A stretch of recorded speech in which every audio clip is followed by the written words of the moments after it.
आज आपण बघणार आहोत गुगल पे. गुगल पे तर जवळपास सर्वजण यूज करतात, पण गुगल पेमध्ये ट्रान्झॅक्शन करताना बऱ्याचशा अडचणी येतात.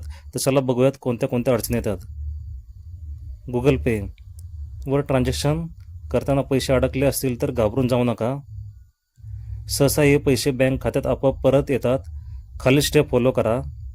काही वेळा प्रतीक्षा करा. Wait for 24 hours to 74 hours. UPI व्यवहारांमध्ये तांत्रिक अडचणींमुळे पैसे अडकल्यास ते 24 ते 72 तासांच्या आत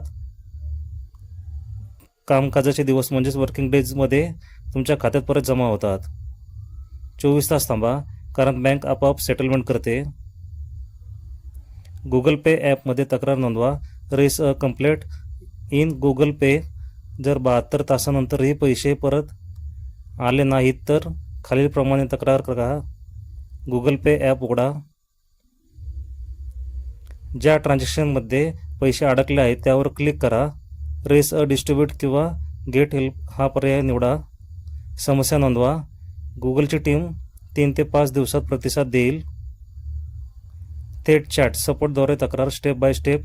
ॲपच्या उजव्या कोपऱ्यात असलेल्या प्रोफाईल आयकॉनवर क्लिक करा. सेटिंग हेल्प अँड फीडबॅकवर क्लिक करा. गेट हेल्प निवडा आणि कॉन्टॅक्ट सपोर्टवर क्लिक करा. चॅटमध्ये तुमची समस्या सांगा आणि कंप्लेंट तिकीट तयार करा. बँकेशी संपर्क साधा. Contact your bank.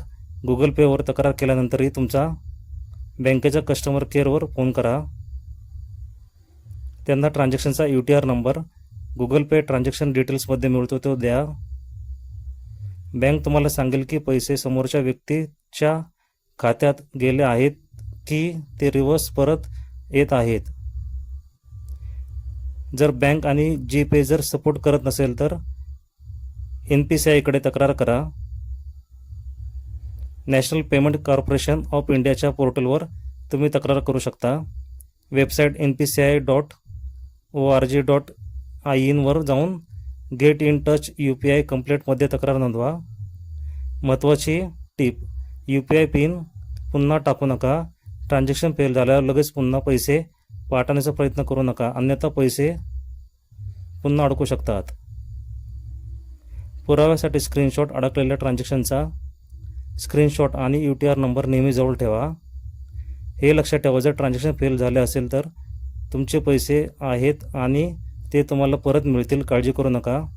डिस्क्लेमर: हा व्हिडिओ तुमच्या एज्युकेशनल पर्पजसाठी बनवला गेला आहे. तुम्ही जर या चॅनलवर पहिल्यांदा आला असाल तर चॅनलला लाईक, शेअर आणि सबस्क्राईब जरूर करा.